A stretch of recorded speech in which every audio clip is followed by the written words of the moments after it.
Um, Hello once again. This is Mazi Anyanwu.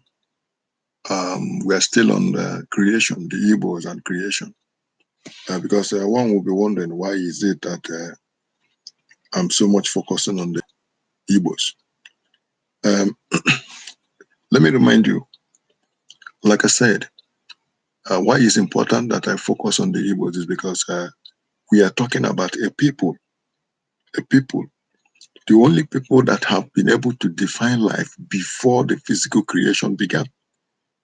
And if they should know, if anybody should know anything about creation, these people are supposed to know it more or better.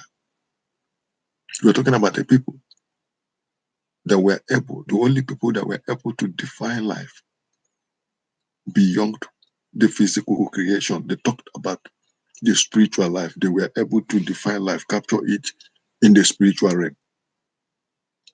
And they have to give the world a glimpse of what it looks like in the spiritual realm. Now, before I go any further, because many of you will be consumed in assumption and the conclusions. Now, before I go any further, I want to explain something to you. I am not an atheist. Uh, the truth is that we don't just share the same concept of God. Maybe, but if you really understand what I'm saying, if you're down with what I'm saying, then that means you understand where I'm coming from. So I don't believe in an imaginary God that is up in the sky. I believe in my chi, and that my chi dwells in me. And my chi is a portion of the collective chis that makes up the creator. But I need to understand, I need to explain to you what life is all about, because until you understand life from the perspective that it is, you will keep wondering what man is, and how man is connected in this whole thing. First of all, you must understand that we are living in a world that is not just physical, a world that two words are embedded in it. That is two words in one appearance, the physical and the spiritual. And that is why human is made up of so many things. You have the mind, the soul, the spirit, the body, and also the temple. All of them are working in line to make sure that you are connected both to the physical and the spiritual world. Now, many of you who are still having doubt about the spiritual world, is not science. Where did science come from? Science is spirituality at a very low level. Because that is why a scientist can tell you about the law of gravity. Does he see it? No. But then he knows that there is a law that pulls things down. There is something that holds things. There is something that stops something from falling up. Instead of falling up, the thing is falling down. Why? Because there is gravity. He does not see the gravity, but he feels the impact of the gravity. Now, that is to tell you that science is a little, spirituality at a little level, or the manifestation of the bigger scale of spirituality. Now, when we talk about magnet, what magnet does to iron, what magnet does to metals, will show you how things work in the spirit. These are things that you don't see, but the effect is felt. Just like if you step out where there is a heavy blow of wind, you will feel the wind, but you don't get to see the wind. You will feel it, you don't get to see it. So there are evidences or proofs that will show you that we cannot talk about this physical world without touching the spiritual aspect of life.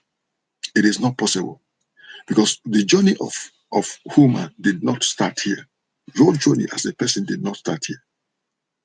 You were somewhere, then before destiny brought you to this place, because this is a passing phase. And if you don't understand what it is, you will keep wandering around the darkness. So for us to understand what creation is, because if you understand the depth and the weight of what creation is all about, you'll be able to understand why you are created at the first place. You know, some people will tell you that we are all brought here to see if we will do good, so that we will go. Some religious folks, so that we will go to a place, either a paradise or a heaven. Now, the question I keep asking them is this: if that is the reason why we were brought here, so that we will go through this examination and then go to wherever you call heaven. One question I normally ask is this: why didn't the person that created us and brought us here to give us that test, why didn't that person or that thing create us and directly in that heaven or in that paradise? There is no point we going through the process. I mean, it will have saved him the stress and us the stress. That is not the issue. The thing is that we are all part of creation, and each and every one of us have a role to play, a role that will serve and that will serve in helping to sustain what life is all about. And that is why we talk about reincarnation. We talk about you. Once you step out and you do your bid, and it's not well done, you will be called back again to finish what you are doing, or to perfect it, or to bring it to completion. That is why we say that a you have a maximum of 7 cycles to keep coming back. It does not matter the error, to keep coming back until you fulfill that purpose according to the cycle you find yourself. Let's say, according to the season, let's say, for instance, you are supposed to deliver your people, and you lived a life that never allowed you to understand why you are here. And all of a sudden, you made some mistakes and it took you away early. You could not even start the process, or how much more talk less of fulfilling it. Now, remember that your life was cut short, so that thing was not done. Nobody is going to give, or your assignment or your responsibility will not be given to another. Now, there might be those whose destinies and yours are interwoven. So what nature will do is to allow them to hold on to it while you come back again, because you need time to go through a process to come of age and begin to fulfill that destiny. So you are given the next another chance to fulfill it. But while you are coming, nature will permit somehow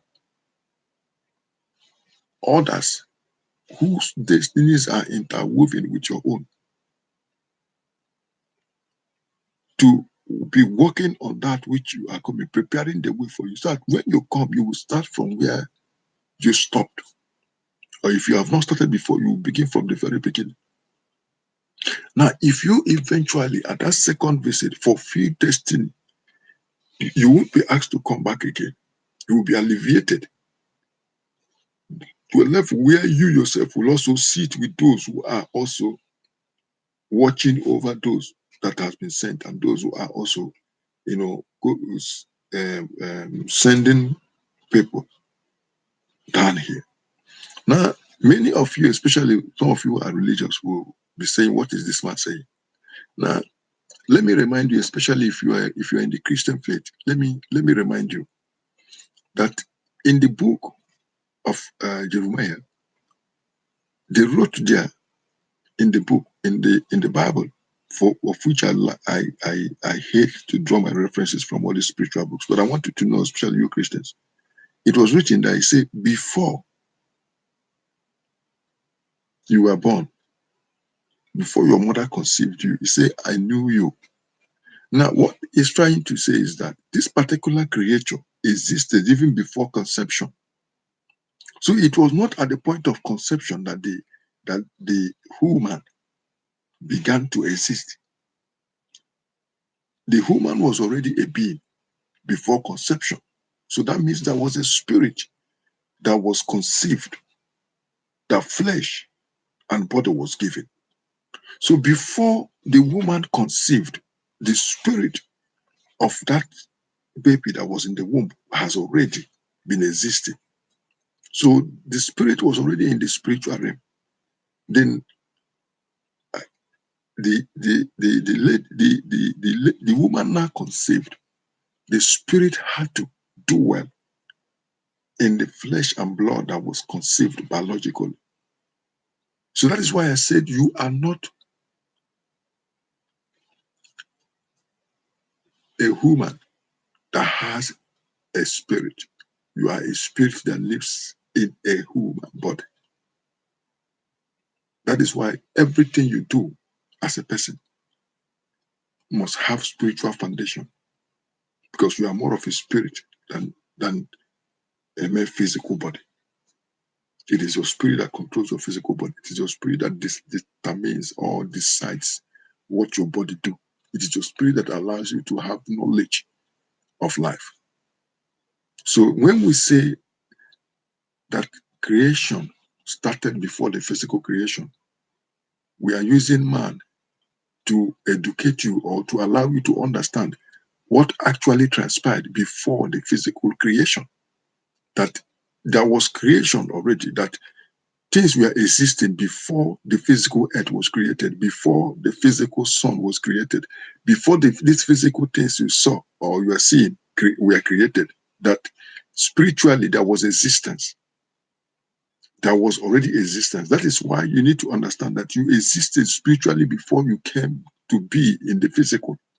And if you understand it, you have access to the spiritual world. You have understanding about what happens in the spirit, because you are not just mere physical body. You are a spirit that inhabits a physical body. And that is the way the earth itself is. The earth was a spiritual place before it became a physical earth. What people can see, where people can march and touch. Now, not that the spirit cannot be felt. You can also feel the presence of the spirit. But what happens is this: because we are operating in a physical world, so anything that our naked eyes cannot identify, anything that our naked ears cannot perceive or hear, we don't feel that it is existing. Now, for example, I've seen a lot of ladies that have this spiritual odor that is very offensive, that scares me in a way. Now, a man might come to them, they are clean. I mean, she's smelling fine, she has the best perfume, but because she has this spiritual odor, which she herself cannot perceive, she does not know why the man is not coming close. But just that order was released in the spirit for that man to perceive, and the man will perceive it. Maybe they've been dating for days or for years. So the day the man perceives the order and he realizes that it's coming from this particular lady, you see him going away from the relationship, and she loses a relationship. Now, but if she was in the spirit, she would have known that there is an offensive order coming from her, and she would have been able to manage and treat it in the spirit. Now, what I'm saying is that being in the spirit means having the knowledge of what your spiritual environment, feeling what is around you, and then connecting to it and communicating also with it. Now, we can all have access to the spirit world, but you cannot have access to something that you do not understand. So, first of all, you need understanding for you to be able to have access to it. It's as simple as that. Anything you do not understand, you cannot have access to it. If you have a bank account, if you don't understand how it operates, you cannot manage your account. If you have food stuffs in the house, if you don't understand how to prepare a meal, you cannot have access to them. Having access to them means, making use of them, letting them work for you the way it works. But you must have an understanding how it works. If you don't have understanding how it works, you can never have access to them. So this thing, that is why, like I've said it severally, that the spiritual language is the language of knowledge. Is the language of knowledge. That is why the more you know, the more you advance in the spirit, because what will feed your spirit, the food that the spirit eats is knowledge. That is the food that is why it is very close to your brain. It's very close to your mind. That is why it is your mind that actually defines whether your spirit will be active or whether your spirit will be weak. It is your mind, the state of your mind, because your mind can only operate based on the knowledge. You cannot operate above your thinking. You can only operate based on the knowledge that you have. And that knowledge that you have is what is going to shape it or condition the state of your own spirit. And that is why it is good for one to have more knowledge, especially knowledge of the spirit, knowledge of the spiritual things, to understand and study your spiritual environment. That is why he says you shall know the truth. The truth will set you free. Now, if each time we talk about freedom, our mind goes to physical freedom. We forget that there are so many places that one can be, tied down, that one can be chained down. For example, spiritually, you can be chained down. That is when you are mentally or emotionally chained down, it affects your spirit as well too. It makes you weak. And once your spirit is weak, it doesn't matter how strong you are physically, you will not move. You will not go too far. Because the flesh is willing, but the spirit is weak. You will never and you will not go too far. So when we talk about the Igbos and creation, I want you to understand that these are people that know from beginning that they are half woman, half spirit. They understand that they have 100% spiritual qualities and they also have 100% physical qualities. So they knew that the communication between them and the spiritual world is something that is more than necessary. So they kept this link, they kept this communication. So they were communicating with the spiritual world. So what they did was that for them to have this access, that is where the building of pyramids came in. That was where pyramid was introduced. Now I have to explain to you what pyramids are. This is a bigger structure of what happens individually.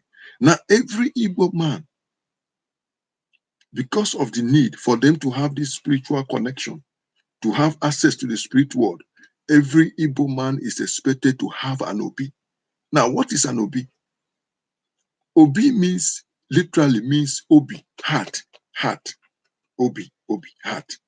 That is Obi, heart. That is what it means. Now, heart means the heart of the village, means the center of the village. I want us to understand this. The heart of man means the heart of a man. That is where you breathe, where your liver, where your kidney, at that particular place they are with the heart. That is where what holds a man, and it is the heart that pumps the blood that goes around your body, right? Now, the center of the village, that is the OP of the village, means the center of the village where decisions are made that affects the whole village, where the village issues are being discussed, where the village is being run from, where the village is being, the leaders of the village gather to discuss affairs that affects the village, to discuss the well-being of the village, to control the village, to lead the village, to feed the village. Now, when you come to individual levels, you say OB, the OB of a man in your compound means where you control your compound from. Now, you have a place you call OB because we believe in spiritual control over issues more than physical control. So that means automatically you have a place you call OB. And in this place that you call OB, this particular place, is a place that you communicate with you. You communicate to your chi. You also communicate to your ancestors. It becomes a spiritual corridor. That whenever you want to have communication with the world beyond, with those who are living in the spiritual realm, you come to that particular place. Then you have this conversation or this communication with them. So that is what an OB is. So the Igbo man saw the need, the necessary need for a man to have an OB. For an average Igbo man to have an OB, where he communicates with his ancestors, where he communicates with his chi, where he tables the issues of life to his chi and understands what is, installed for him in the spirit. So he begins this conversation with them. He has this communication with them. He has this constant conversation with them. He's not afraid to come and meet them. He understands their life and they understand his. He has access. He is able to have a glimpse of what is transpiring in the spiritual realm. So he enters into the spirit world, and he lives in the physical world. This is the way he lives. That is why he tells you that he is half woman, half spirit. He is 100% human, 100% spirit. So he lives in both. He stands between the living, the mortal, and the immortals. So he walks to and fro in these levels of life, and then he knows he's not ordinary. He knows for him to keep this communication going, there are certain laws, rules that he has to keep. So he understands that there are some natural rules, some laws that he has to keep, and for him to keep having this access, because he's not just dealing with flesh and blood. He's dealing with things. He's dealing with beings that are not just. He's dealing with immortals, but he is mortal. He's living in the land of the mortals, but he's dealing with immortals. So he has to keep certain rules so that he can be able to, have access, this constant access, this constant communication with this particular beings that are from the other side of life. So what happens? He takes these rules and he keeps these rules to themselves, and it's not the same thing as religion. I stand to be corrected. It's not the same thing as religion. So let us understand that. So he has these laws that allow him to be in tune with that level of communication with the outside world. So from his communication with the outside world, he was allowed to see into the deep and understand how creation began, because whatever that was made physically was first constructed and existed in the spiritual realm. So before he came to physical manifestation. So he understands what transpired before the physical manifestation. He knows how the earth was formed, where it came from, how the sun came to be, how the moon came to be. So nothing nothing is hidden from him, because he lives in the spirit world and he lives in the physical world. And there is something I want you to know about the spiritual world. In the spiritual world, apart from limit, because you can only know as much as your spiritual eyes can see. Now, apart from apart from the limitation of sight, now there is nothing like today, tomorrow, or yesterday. Everything is in the now. I want you to understand that everything is in the now. Even what happened 5 million years ago is in the now. That is why a spiritualist can tell you what will happen tomorrow if he's able to see, if he's permitted to see, because there is nothing like future or past or present. They are all in the now. Everything is in the now. So he is allowed. He has this access to this plan, the access to this particular world, and then he is able to see the very beginning, and he's able also to see the end.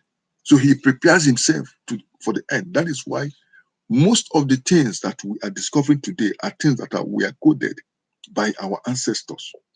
They knew that this day will come. They saw it. That we ourselves did not see it or cannot see more than the naked eye does not mean that they themselves did not see that today will come. They knew that we will find ourselves in a situation like this where lies will overtake the truth, where people will be wandering in lies, where we will be confused, where we will be in doubt of what the truth is, where we will be confused, and then we'll be taken for a ride. They knew.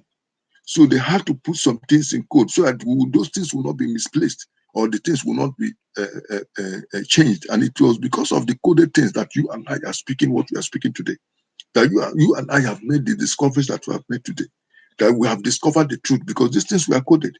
Those that manipulated the situation, those that changed the concept of truth, could not really discover that these things were hidden, because it was hidden so that they could not find it, but it was in a way coded so that we ourselves will stumble on it and then discover it. So that is why I have find it necessary for me to do this series of program talking about creation. So what I'm doing now is to prepare your mind. We've not started the main study. We are going to start from the very beginning, and we'll go through it slowly slowly, slowly, so that you will understand what we are talking about when we are talking about creation. But I want to tell you why I'm doing this series I'm doing now is for you to understand how these things work in the spirit. So by the time we go into the proper discussion or into nature, you must have prepared your mind. Because I have told us severally that if we focus our study on only on the things that were penciled down for us in Egypt, we will have a very big problem. You know the problem we will have? We will never get to the truth.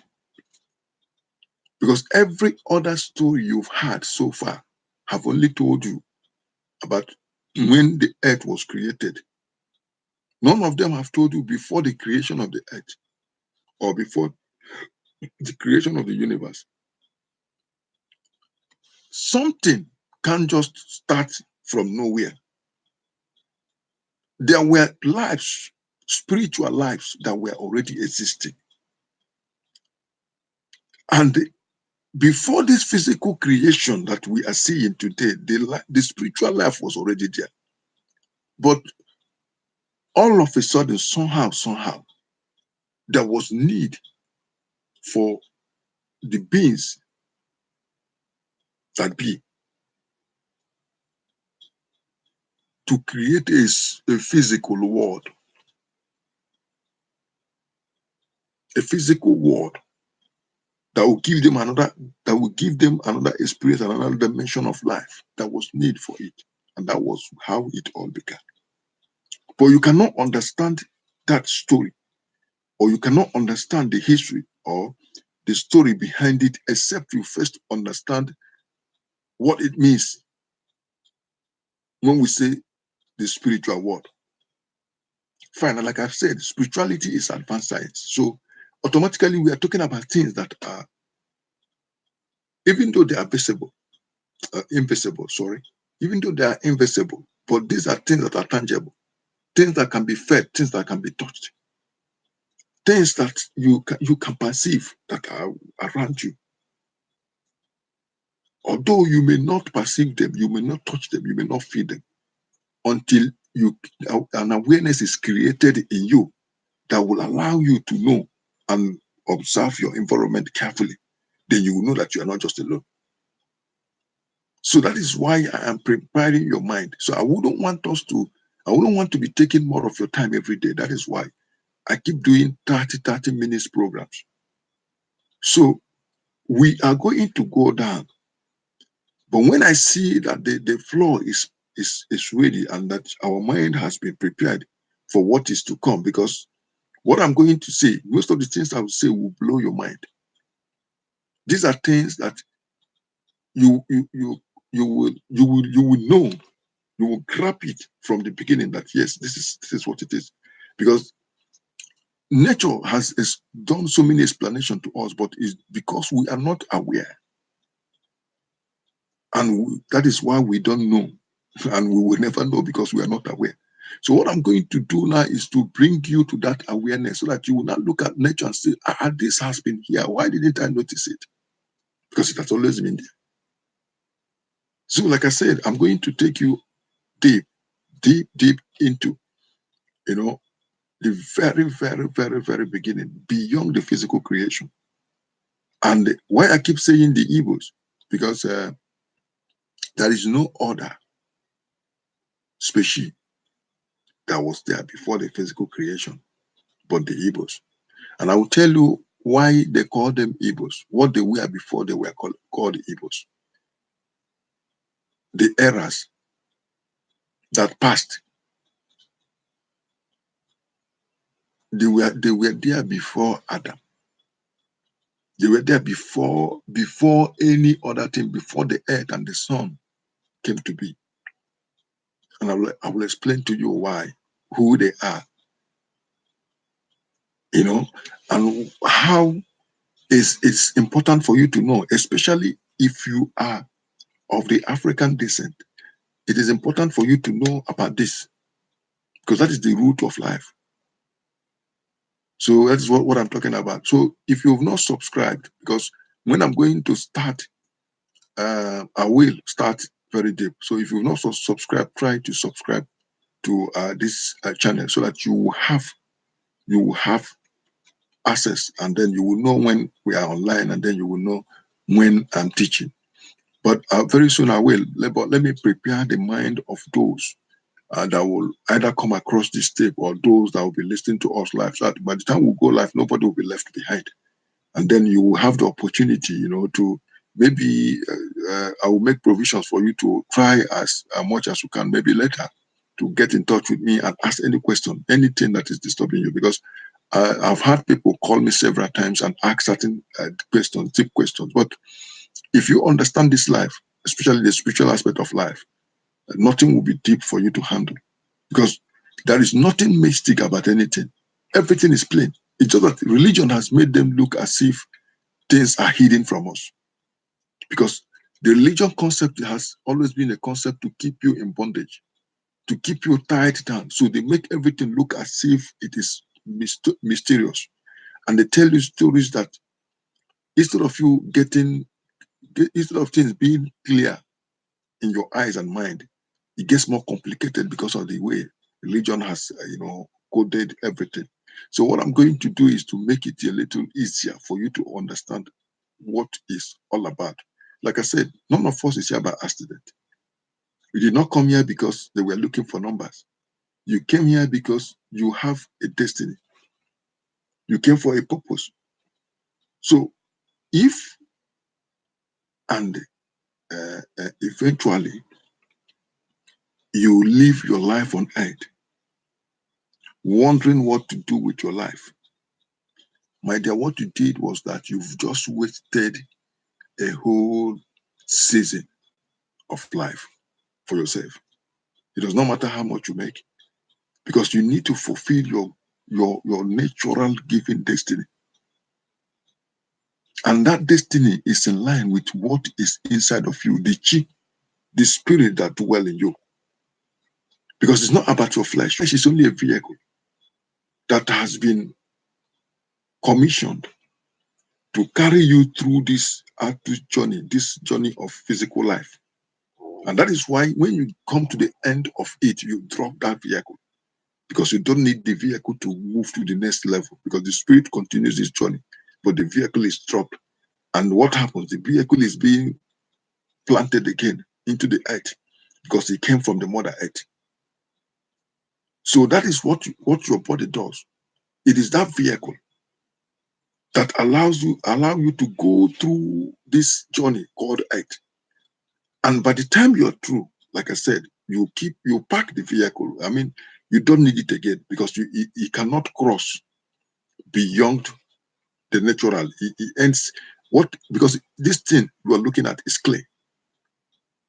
The sand, the flesh and the blood, everything in this body is just clay. It doesn't matter how long it stays, they are all clay. So that is why it is necessary for you to drop it and then move on, because the spirit can never die. The spirit can never be destroyed. They don't bury any spirit. The spirit moves on and then takes in another vehicle again, continue its journey. Then if it is to come back to earth again and continue what he didn't finish, or what he never started, but it was supposed to start, it comes with another vehicle. So whenever you see a pregnant woman, you will know that a spirit or two or three, depending on how many uh, human flesh is in her stomach at the moment. You know that a spirit or two or three spirits are about to enter on earth, to have that physical right to be here, and then to fulfill their own part of destiny, because everything, they're all interwoven. We're all here on assignment. So when they inhabit the body of the babies or the tissues that are in the woman's belly, and she delivers safely, that is the journey of that particular the journey of those particular destinies have been confirmed, and they begin to walk towards their destiny, because there is a destination each and every one of us is going to. I've been given an assignment to do. It's either I'm on my way to that assignment or I'm doing the assignment now. You have been given an assignment to do. It's either you are on the assignment already or you are on your way to it. As long as there is breath in you, that means your destiny is, you are still yet to fulfill your destiny. Even at times when you die and the destiny is not yet fulfilled, you will be sent back again. At least you have up to 7 chances to go round, to come again and again and again and again before they decide to alleviate you or to bring you down. And that is when you become trusted. You'll be allowed to watch over the environment, because we have that is why when we talk about the ancestors, we talk about them with all assurance, all authority, because we know that they are watching over us. Those of them that did well, those of them that understood the need for one to fulfill his destiny, that went all the way and fulfill their own destiny, are the ones are that have that capacity in all ramification to watch over those who are physically here on earth, to watch over their children and guide them aright, because you cannot guide somebody through what you and yourself do not have true knowledge of. So for them to must have excelled in their own journey to destiny, they understand the journey and the path to destiny. So they are the ones that are called to guide us. So why they work with our chi is that, remember that the chi that is in us, which is the spirit that is in us, because the word chi, the Igbos use it for spirit, that is chi. But the wrong translation was, the wrong impression they gave us was that it is, when you say chi, you are calling God, and they are not the same. Chi is spirit. So when I say your chi, what I mean is that your spirit, your spirit, the spirit that resides in you. And the spirit that resides in you is the person, the spirit of the person that you reincarnated. So what we say is the person that you reincarnated is that in the world before your own world, he came as so person. But that may not be the first time he came. But we use that person as reference because that is the person that is more close to your own existence. His own circle is close to your own circle. So he's the last one before you. So we remember him and then we present him as that chi. But it is the spirit that came into him, that walked through him. And the same spirit is now walking in you. So even though they denied it in so many scriptures, you will see when they said, I think it was the character they referred to as the Messiah, which is Jesus, said, was talking to those who are following him, his disciples. He said to them, John the Baptist is Elijah, if you accept, that is, if you believe. Now, what he was trying to tell them is in pomp and plain. He was trying to tell them about that Elijah reincarnated in the person of John the Baptist. So, but if you meet especially religious folks, they will try to explain that away. Even though we know that the Bible, the whole Bible, not just the Bible, the Quran, the Torah, Talmud, all these things they are stories told in order to hide certain formulas. But they never happened. They told you stories to hide certain formulas that will allow them to have access into spirituality, because the people that built these things do not have direct access the way you have. Understand what I'm saying? The people that built most of this religion was trying to have something that you had already naturally. But the only thing that could give them that access is for them to build their own corridors, because everybody is not wired the same way.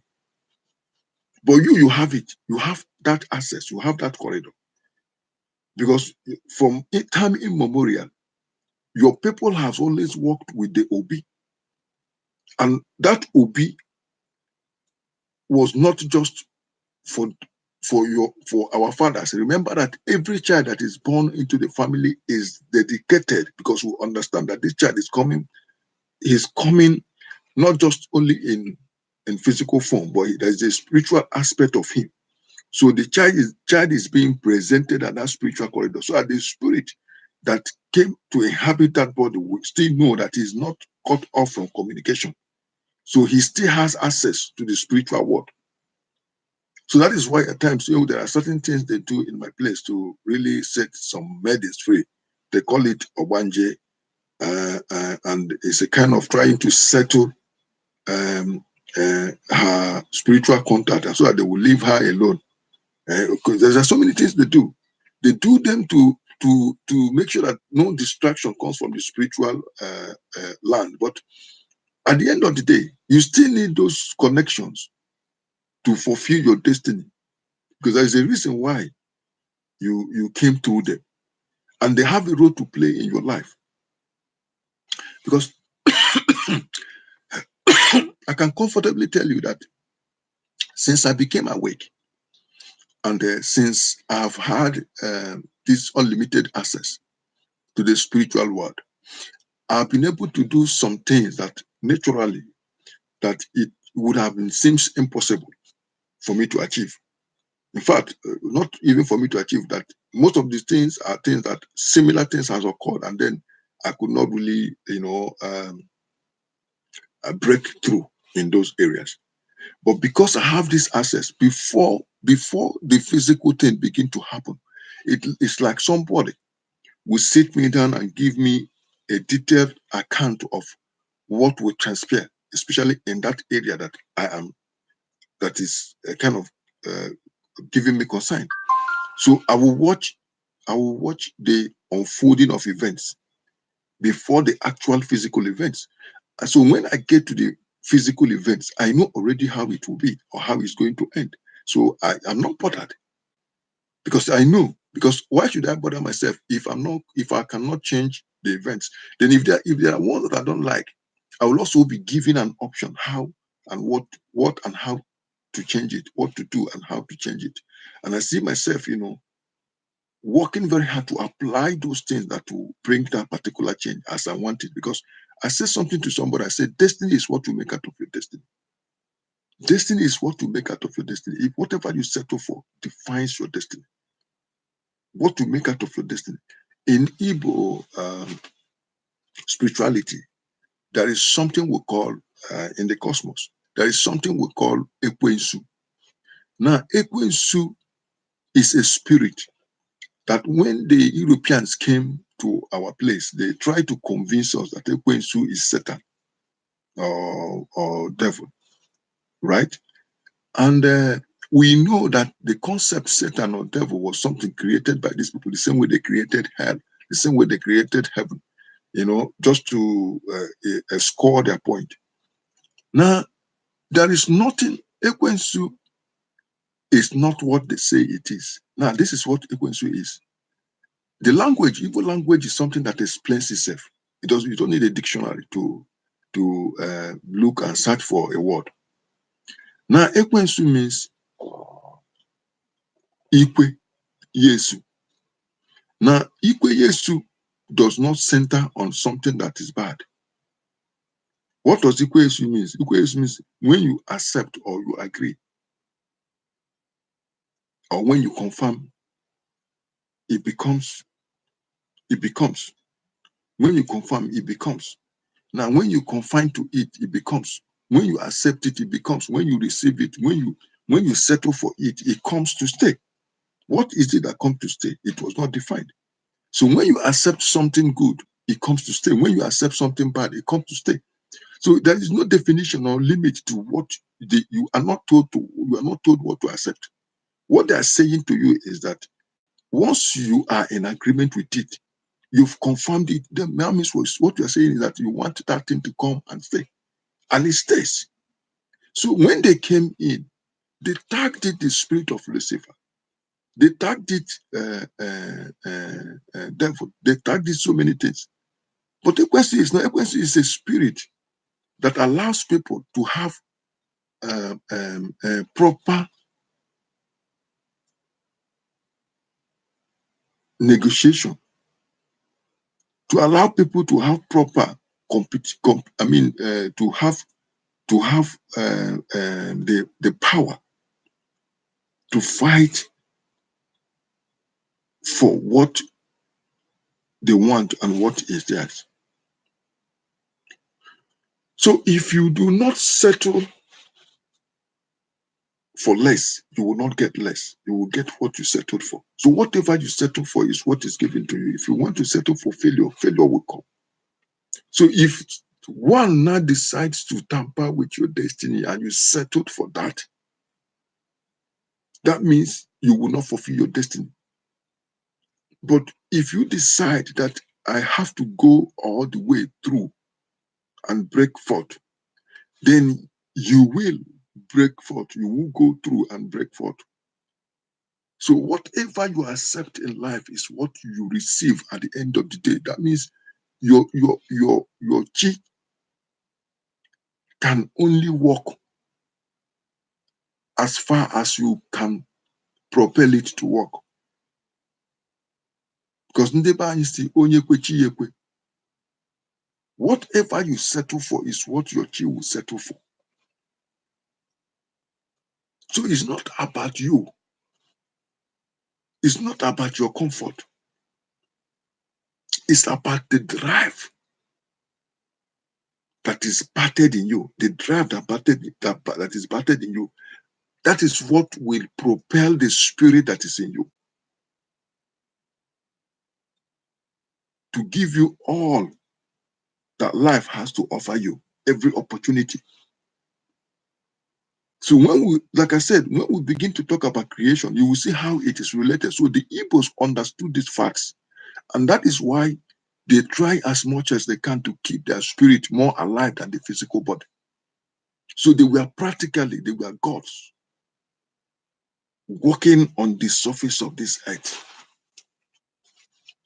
So when they wrote in some of the scriptures and they were referred to as gods, it was not an overstatement. It was them saying or writing what they saw. Now, when I talk to you about the Igbos, you say, who are these people? Now, these are people that when we had foreign visitors, when the West came to Africa, they walked throughout the land and they never saw any hungry fellow. They never saw any hungry fellow. They walked throughout the whole land and they did not see one single king. But they saw a people that were organized, a people that were high in philosophical things. They were high in psychological things. They were high in intellectual. They had a higher level of education more than the people that came to see them. They had an organized society, a place where no man reigns. But one single man does not rule over others, but everybody reigns. A land that was no police, there was no prison, there was no cell. But yet, people lived in harmony. You cannot rob, you cannot steal from anybody.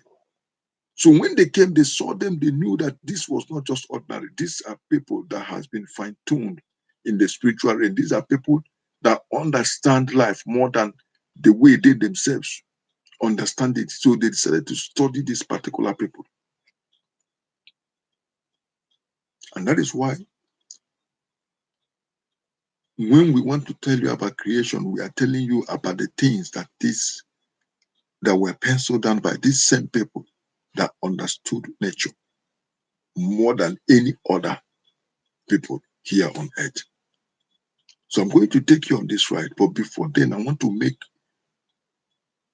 all this introduction so that by the time we go deep and I began to explain to you how it came to be, how it was before the begin creation, and then I will tell you the arrival of man.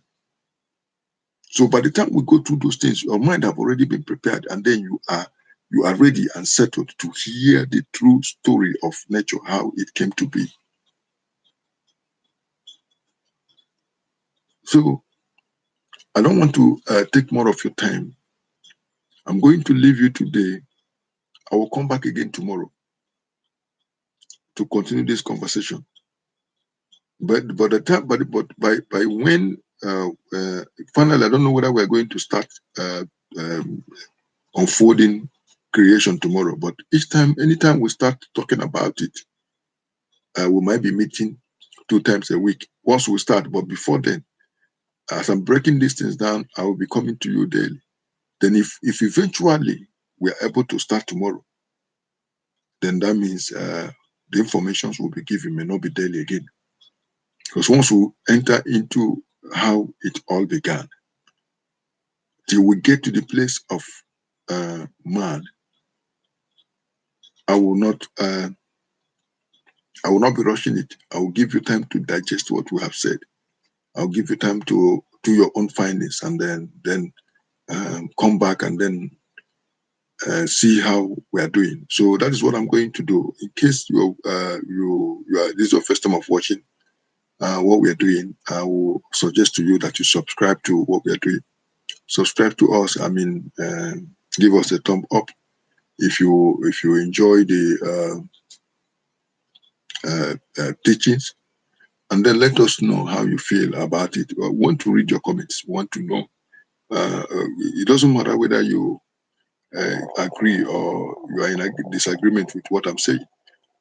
Send us comments, send us feedbacks. Let us